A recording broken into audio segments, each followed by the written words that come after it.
Oke, Assalamualaikum warahmatullahi wabarakatuh. Kembali lagi di tutorial selanjutnya. Untuk kali ini saya akan menjelaskan bagaimana cara membuat sebuah project login, tetapi memiliki beberapa jenis user. Contohnya di sini bisa teman-teman lihat, klien ingin membuat login dengan jenis user, satu administrator dan satu staff. Untuk administrator itu nantinya semua menu dia bisa terbuka dan dia bisa proses CRUD ya, lihat, tambah, edit, hapus, insert data. Nah, untuk staff nantinya dia hanya beberapa menu saja untuk kedepannya. Nah, untuk struktur database-nya di sini saya sudah rangkum sedikit. Untuk nama database-nya di sini saya menggunakan perpustakaan_db. Mungkin nanti kedepannya project ini akan lanjut untuk membuat project perpustakaan. Nah, untuk nama tabelnya di sini saya menggunakan tb_pengguna. Nah, di dalam tb_pengguna memiliki struktur seperti ini. Username dia tipe data varchar dengan panjang 50. Ya, dia sebagai primary key dari tb pengguna. Kolom full name memiliki tipe data varchar dengan panjang 150. Tipe underscore user memiliki tipe data enum. Tipe data enum ini teman-teman bisa langsung isi value-nya. Jadi ada pilihan nanti administrator dan staff di sini. Untuk password dengan tipe data text, alamat tipe data text, phone underscore number itu tipe data varchar dengan panjang sekian, dan status juga dengan tipe data enum, online atau offline. Oke, baik, langkah pertama karena alurnya sudah dapat ya, si klien ingin login tetapi harus memiliki dua jenis user loginnya. Nah, untuk selanjutnya kita langsung membuat database-nya. Baik, kita masuk ke localhost phpMyAdmin. Di sini saya sudah membuat database baru perpustakaan_db. Nah, lalu kita buat table sesuai yang ada di sini. Ini saya menggunakan tb_pengguna. Jadi saya ikut tb_pengguna dengan jumlah kolomnya 7 kolom ya. Nah, ini kita bisa langsung ubah 7 kolom. Klik go. Oke. Kita langsung isikan kolom-kolomnya sesuai yang ada di project ini. Yang pertama username tipe data varchar panjang 50 sebagai primary key. Ini kita isi username tipe datanya varchar panjangnya 50, dia sebagai primary key.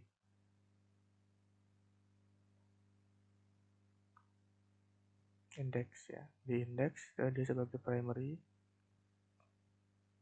Ini di OK atau di go. Nah, yang kedua apa dia full name. Nah, ini teman-teman nama kolom, nama database, nama table bisa disesuaikan ya. Untuk full name tipe datanya varchar panjangnya 150. Setelah full name tipe underscore user. Tipe underscore user ini kita pakai enum. Nah, enum edit enum underscore set values. Tadi administrator ya, ini staff.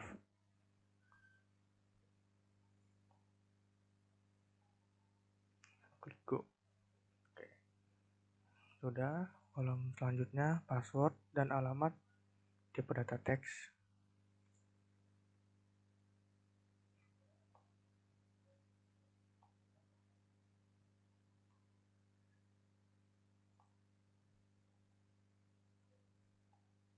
Selanjutnya phone number varchar dan status enum.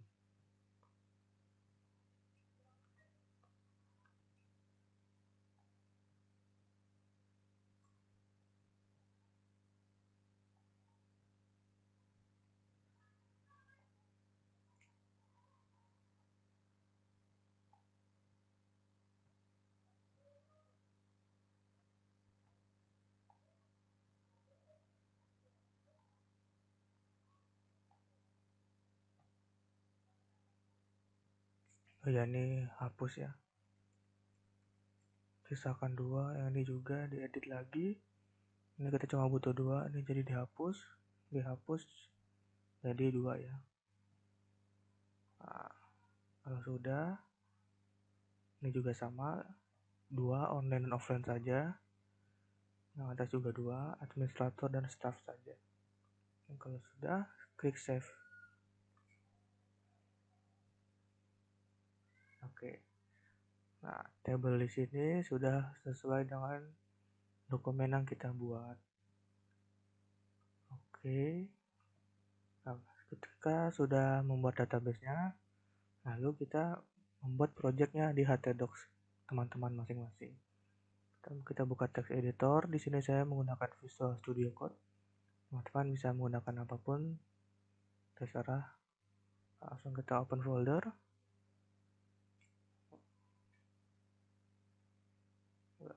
Masuk ke project teman-teman ya di htdocs ya.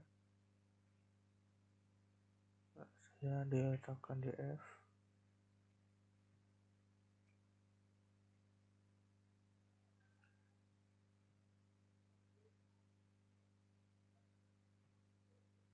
Nah, di sini saya membuat project baru dengan nama perpustakaan ya, biar sekalian. Nah, jadi teman-teman bisa lihat tutorial sebelumnya nih, project to-do list. Bisa, jika ingin membuat project to-do list, bisa lihat tutorial sebelumnya. Oke, jika sudah membuat project baru, langsung select folder.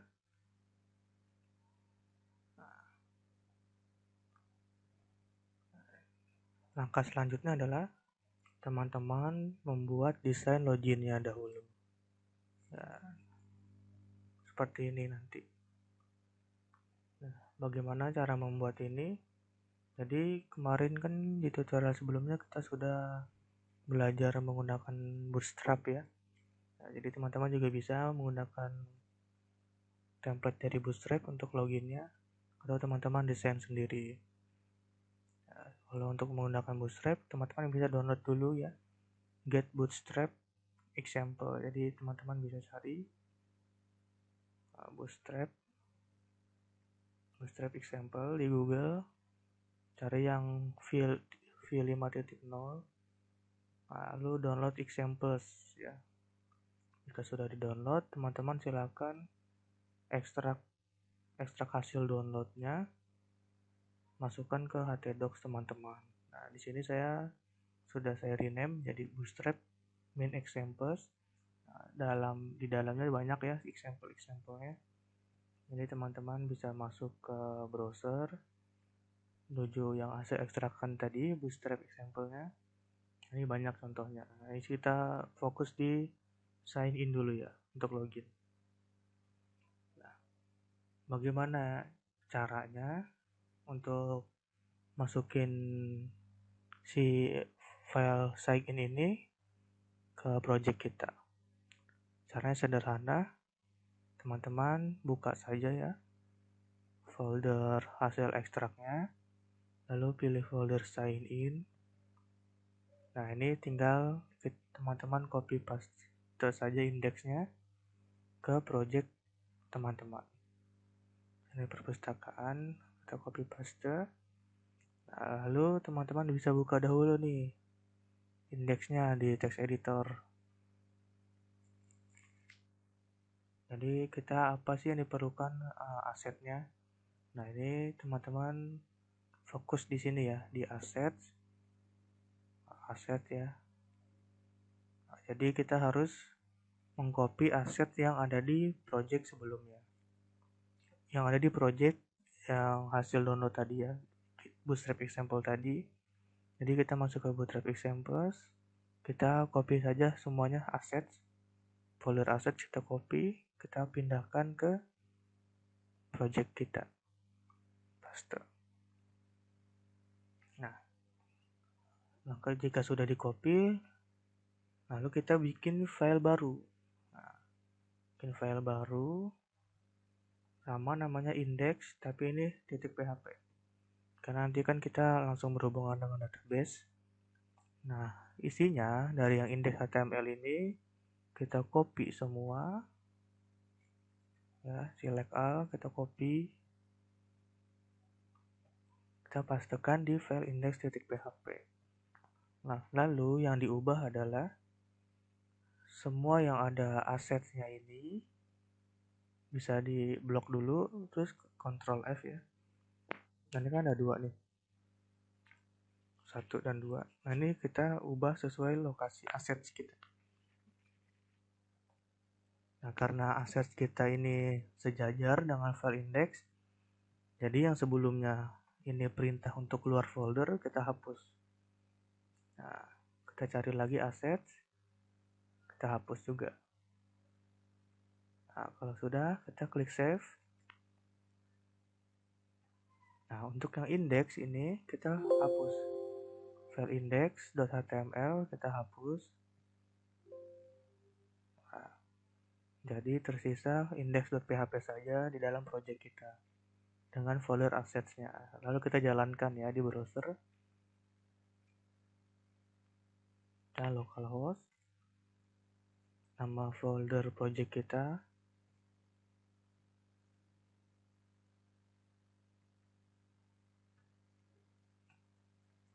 Nah, dan hasilnya tidak rapi seperti yang dicontoh.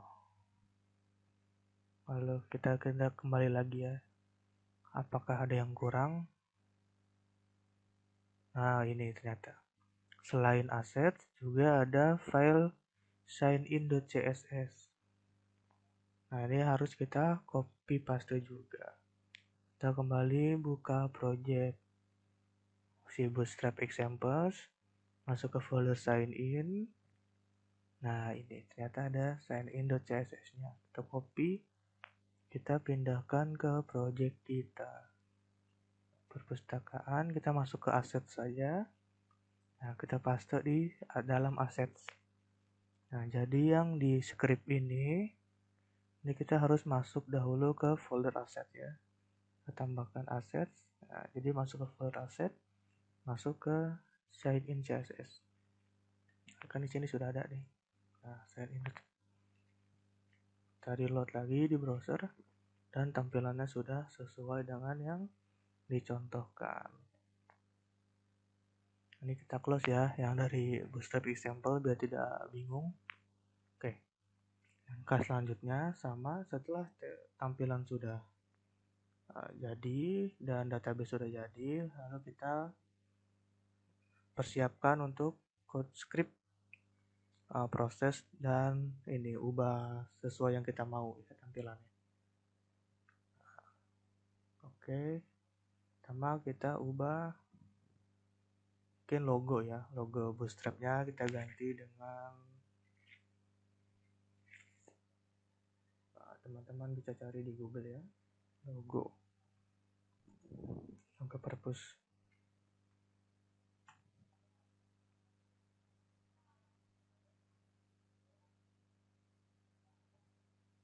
Atau logo itu aja, logo contoh ya.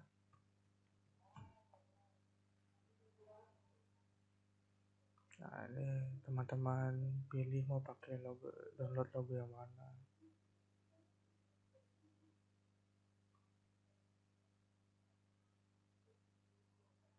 Kita pakai ini aja.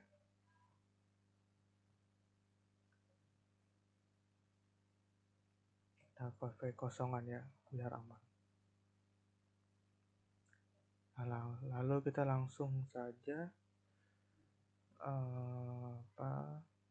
save ke dalam project kita ya, di htdoc.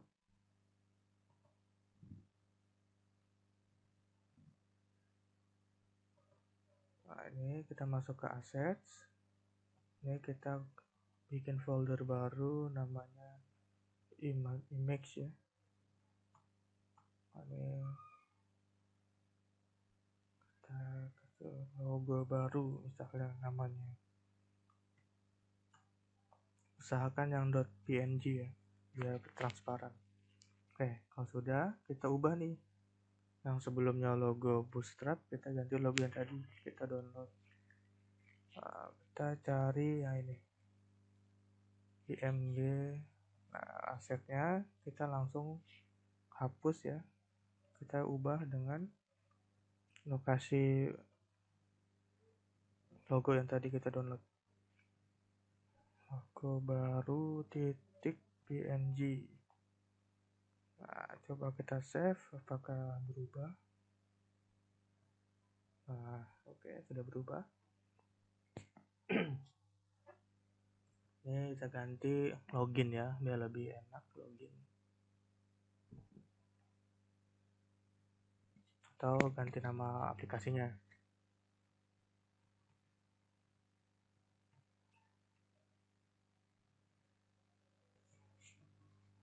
Nah, ganti. Ini kita hapus remember me, tidak perlu. Tulisan sign in-nya kita ganti jadi login. Nah, ini kita ganti jadi tulisan kita, nanti yang kita. Oke, ini kita hapus ya, yang checkbox tadi kita hapus. Nah, ini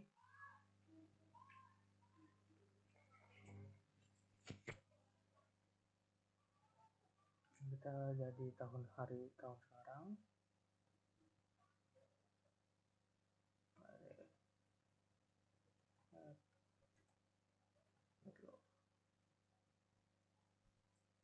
Tombol value-nya diganti login.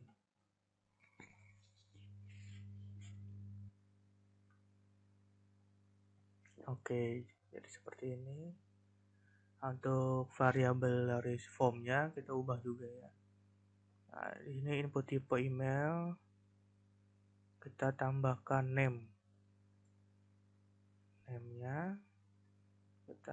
Saya menggunakan email ya. Teman-teman bebas. Ini name-nya password.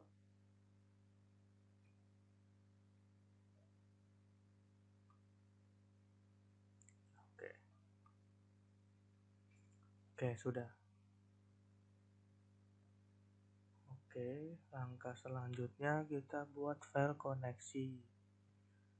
Sama seperti tutorial sebelumnya, kita siapkan dahulu folder baru biar lebih rapi ya. Ini saya pakai folder config.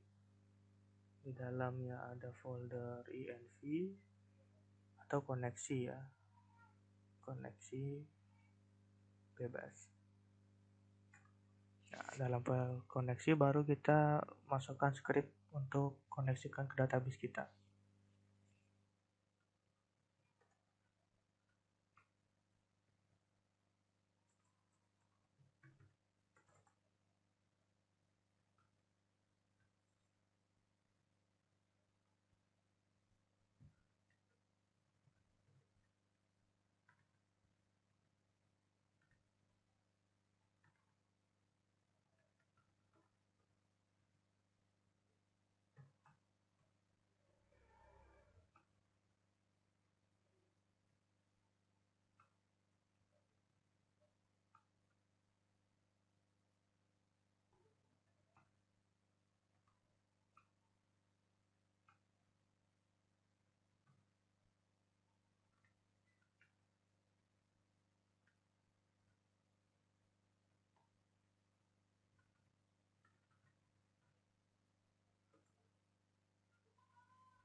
Oke, jika sudah kita koneksikan query-nya, kita testing ya.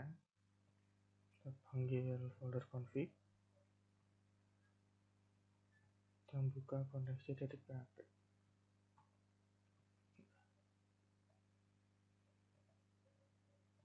Dan koneksi berhasil. Jika teman-teman mau coba disalahkan, di testing kita hapus saja nama database-nya tidak sesuai. Kalau kita reload, maka dia gagal koneksi. Unknown database berpecahkan seperti jadi tidak diketahui perpustakaan underscore. Kita kembalikan, jangan lupa nya ini kita hapus ya, ini untuk tes saja.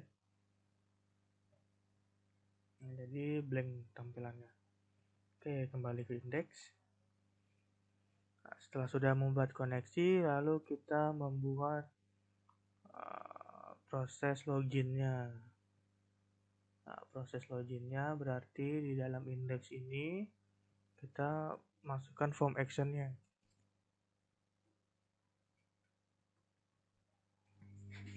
Form action kita arahkan ke proses login ya, underscore login titik php.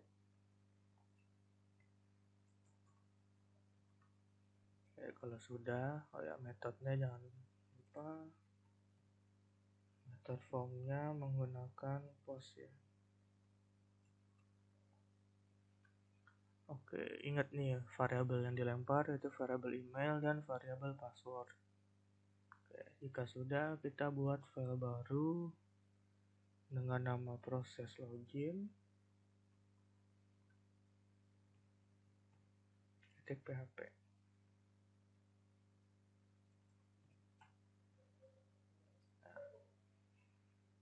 Sama seperti sebelumnya, kita panggil dulu koneksinya. Ada di folder config, file koneksi.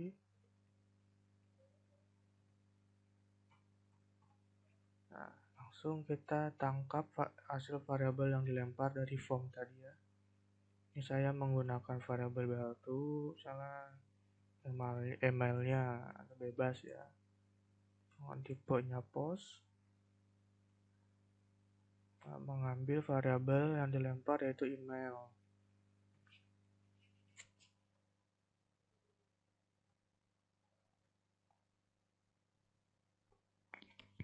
Lalu password.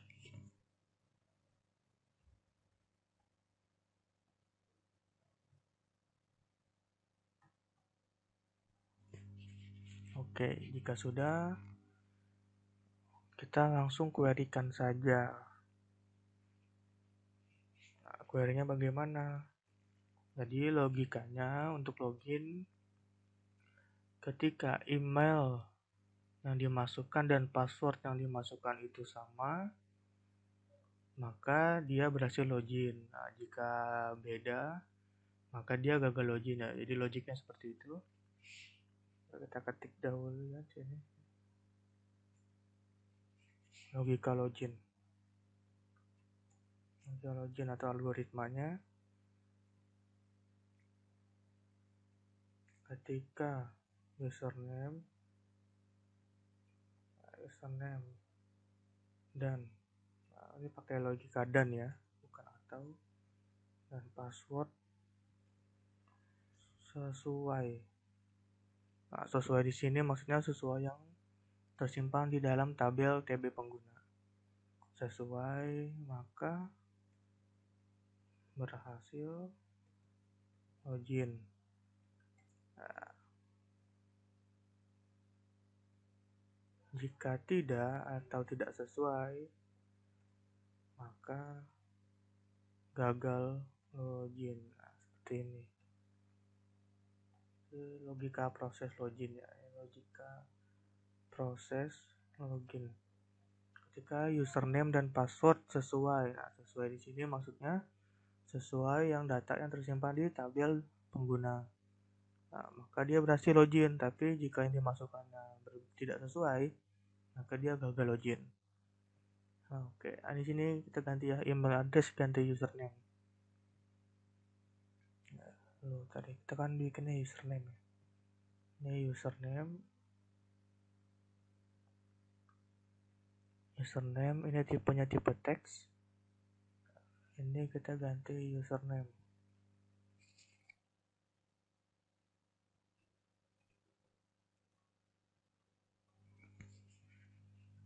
Nah, lalu yang diproses login juga diubah. Yang tadinya email diganti jadi username. Oke. Lalu kita terapkan logika login tadi di query. Nah, bagaimana caranya? Teman-teman bisa lihat dulu ya query yang saya ketik sekarang.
Oke, kita jelaskan dulu ya dari query-nya.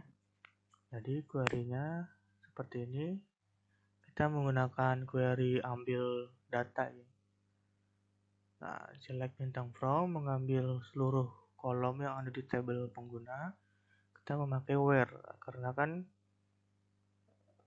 sesuai yang di-input oleh user ya. Jadi kita harus menyesuaikan username dan passwordnya seperti yang logika tadi. Jika username dan passwordnya sesuai, ini maksudnya. Jadi maksud yang di logika tadi, yang logika ini, ketika username dan password sesuai. Nah, sesuai ini maksudnya, jadi teman-teman harus ngecek di database. Nah, username sama dengan username-nya. Jadi username di database itu value-nya harus sama dengan username-nya yang diambil, dan passwordnya juga harus sama dengan passwordnya yang dilempar dari form. Jadi jika username-nya misalnya admin, nah jadi si query-nya ngecek jika username-nya admin, passwordnya sesuai nggak sama yang diisi tabelnya. Nah, jadi misalnya ada username, jenisnya username namanya admin, isinya admin. Nah, username admin ini passwordnya sesuai nggak dengan yang diinput di user sini. Nah, misalnya passwordnya 12345 nih, kesimpan di database-nya. Jadi si user juga harus isi passwordnya di sini 12345 seperti itu.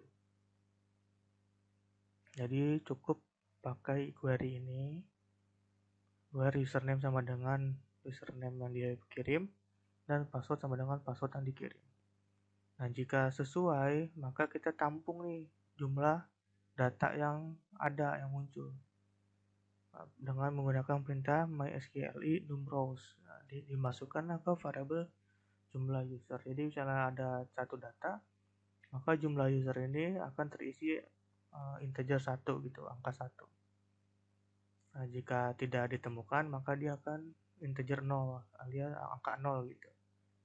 Nah, untuk mengambil data pakai mysqli fetch array sama. Dalam kurung ini cek login yang ini. Untuk mengambil datanya pakai mysqli fetch array, disimpan di variabel get data.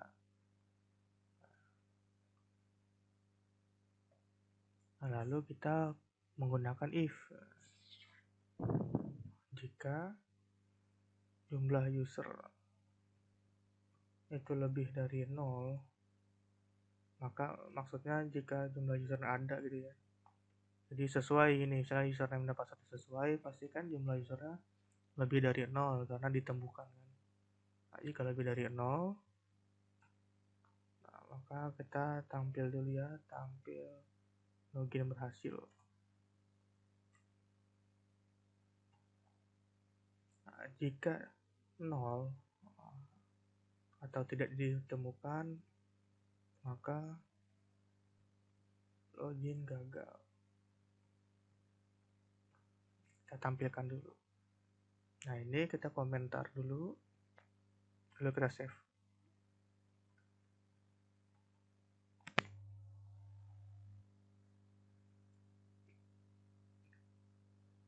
Nah, untuk uji cobanya, teman-teman masukkan data dulu nih ke database-nya. Jadi kembali ke ppm admin. Ini kita ke insert atau tambahkan nih. Nah, username-nya ini kita isi misalnya username-nya admin. Nah, nama lengkapnya misalnya ini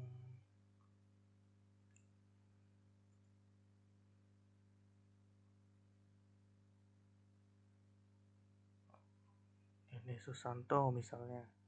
Nah, tipenya misalnya dia administrator. Nah, passwordnya misal 12345. Alamatnya asal ya, asal Jakarta Pusat gitu. Nomor HP-nya misalnya contoh, statusnya offline. Nah, ini contoh satu data. Nah, jadi kalau sudah di input, kita browse atau jelajahi ya. Nah, jadi kita sudah punya nih satu data di tabel pengguna, si username admin dengan passwordnya 12345. Jadi user yang nantinya mau masuk ke sini, username si admin atau si namanya Denny Susanto, dia harus memasukkan username-nya admin dan passwordnya 12345. Kita refresh dulu ya, refresh. Misalnya ya, dia masukin nih admin, passwordnya sesuai 12345 ya, langsung login. Nah, maka jika sama maka login berhasil. Nah, coba kita kembali, kita kosongin lagi, misalnya admin, ternyata dia lupa nih passwordnya, dia cuma sampai 123. Kita klik login, nah maka loginnya gagal. Seperti itu.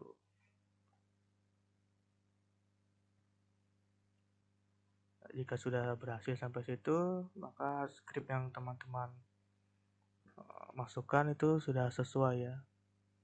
Jadi prinsipnya mencari data ya, mencari data di tabel pengguna dengan username-nya yang dan passwordnya harus sesuai dengan yang ada di database.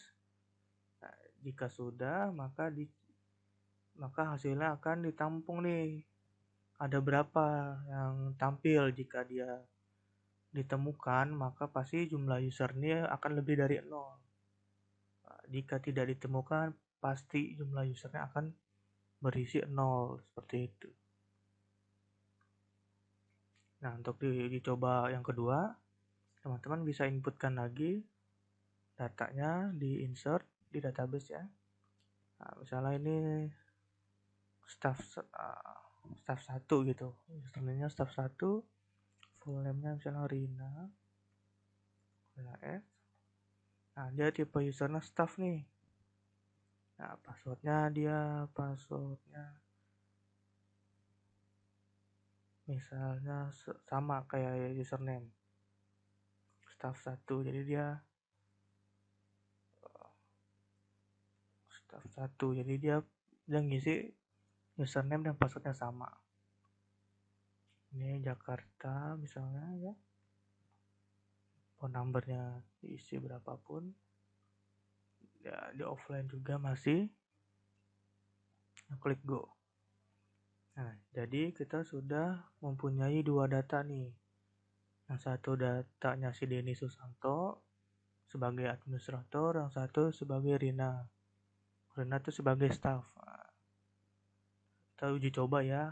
Misalnya kita masukkan username-nya admin tapi memakai passwordnya si Rina. Apakah sama? Apakah berhasil atau gagal ya? Karena kalau harusnya kan gagal ya. Misalnya kita masukkan username admin nih, tapi kita menggunakan passwordnya si Rina, yaitu staff 1. Coba kita isi ya, staff 1. Ketika kita login, kita gagal. Jika teman-teman seperti ini hasilnya gagal, jika username yang diinputnya admin, tapi passwordnya menggunakan selain admin, data admin, maka dia gagal. Berarti script yang teman-teman ketik itu sudah benar ya, sudah sesuai dengan tutorial. Oke. Lalu bagaimana membedakan jika si tipe usernya administrator dan staff? Oke, kita kembali lagi ke script.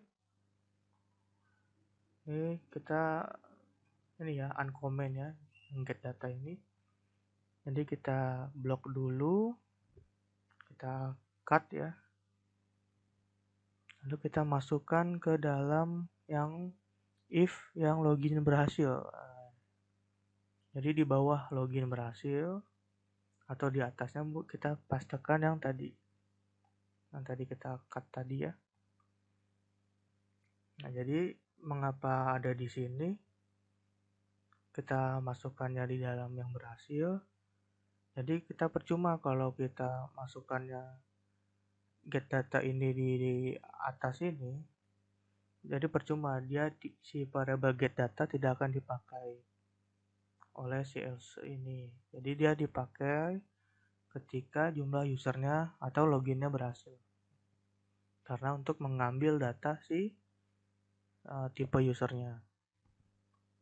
Oke, jika sudah, kita pakai if lagi nih. Atau kita tampung dulu ya tipe usernya. Ini tipe user.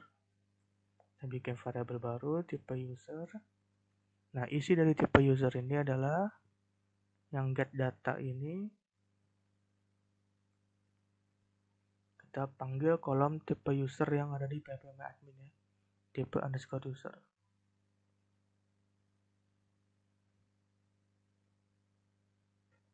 Nah, jadi kan ketika login yang berhasil, maka dia akan mengambil data. Mengambil data yang username-nya dan password-nya sesuai gitu ya. Misalnya datanya admin, maka dia akan mengambil data admin. Nah, tipe usernya, si admin ini, kita masukkan ke variabel tipe user baru. Nah, agar kita mudah nih script ke bawahnya. Nah, jadi kita pakai if lagi, percabangan. Jika tipe user ini sama dengan, jadi kalau di PHP itu menyamakan string pakai 2 sama dengan. Tipe usernya sama dengan administrator gitu ya. Nah, tulisan administrator ini harus sesuai dengan yang di database nih. Administrator harus sesuai. Jadi jika si tipe user yang terpilih ini administrator, maka ini kan udah echo login berhasil ya. Ini kita tampilkan echo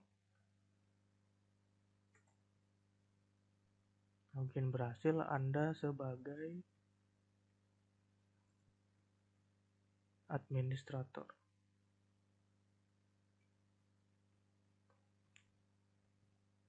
Nah, jika bukan administrator atau selain administrator, maka dia kita copy ya biar cepat. Kita copy, kita pastekan di else ini. Anda sebagai staff. Nah, jadi sama logikanya pakai if. Jadi ketika dia login berhasil, maka ada perintah untuk mengambil data dari database. Menggunakan perintah ini, ditampung di variable array. Lalu si data yang tipe user dari database ditampung juga di variable baru. Di sini saya menggunakan variable tipe user. Lalu dicek deh. Jika tipe usernya administrator, maka akan menampilkan tulisan Anda sebagai administrator. Jika selain administrator, maka Anda sebagai staff. Nah, ini kan karena 2 level, jadi kalau ada 3 level tinggal tambahin sini else if lagi sesuai banyaknya level. Nah, jadi nanti kedepannya jika dia usernya administrator, maka akan masuk ke dashboard khusus administrator. Jika dia bukan administrator, maka akan muncul ke dashboard bukan administrator, seperti itu. Oke, ini kita save ya, kita testing lagi di formnya. Username misalnya ini admin, passwordnya 1 2 3 4 5. Nah, jika dia admin kan administrator nih, maka harus muncul login berhasil. Login berhasil, Anda sebagai administrator, seperti ini. Jadi kalau kita staff 1, passwordnya staff 1, maka dia akan tampil Anda sebagai staff. Nah, seperti ini. Oke, jadi tahap login multi user untuk tahap awal sampai sini dulu. Untuk sederhananya ya, agar mematangkan logika teman-teman dan memahami skripnya nih. Jadi dari logika yang kita terapkan di ini, yang kita tulis ya ketika username sesuai, lalu kita harus bisa menuangkannya ke dalam skrip PHP, karena kan kita menggunakan PHP. Nah, jadi seperti ini logikanya. Mengambil data dari database yang username dan passwordnya sesuai, lalu jika ditampunglah jumlahnya di variable user, jika jumlahnya itu lebih dari 0 atau ada datanya yang dicari, maka dia akan berhasil. Nah, jika tidak 0 maka dia gagal. Nah, di dalam login berhasil pun ada logika lagi, ada if lagi untuk menentukan si levelnya. Nah, jadi jika sudah berhasil, maka diambil datanya, si hasil query ini diambil datanya, dimasukin ke variable get data, lalu ditampunglah si kolom tipe user ini di variable tipe user. Nah, bagaimana kalau tidak perlu ditampung, jadi langsung ini juga bisa. Jadi kalau langsung ini langsung masuk ke sini. Ya, ada logik ada percabangan lagi. Jika dia administrator, maka muncul administrator. Selain administrator, maka dia staff. Ini jangan lupa untuk PHP menyamakan string itu menggunakan 2 sama dengan. Nah, jadi logikanya di sini seperti ini skripnya. Ya, mungkin sampai sini dulu untuk yang dasar ya, login multi user. Mungkin kedepannya nanti kita gabung ke dashboard aslinya atau ada menu-menunya gitu ya, menu dashboard. Jadi dari saya cukup sekian, mohon maaf jika ada yang kurang jelas. Jika memang ada yang ingin ditanyakan, silakan tanyakan dan komen di bawah. Ya, terima kasih.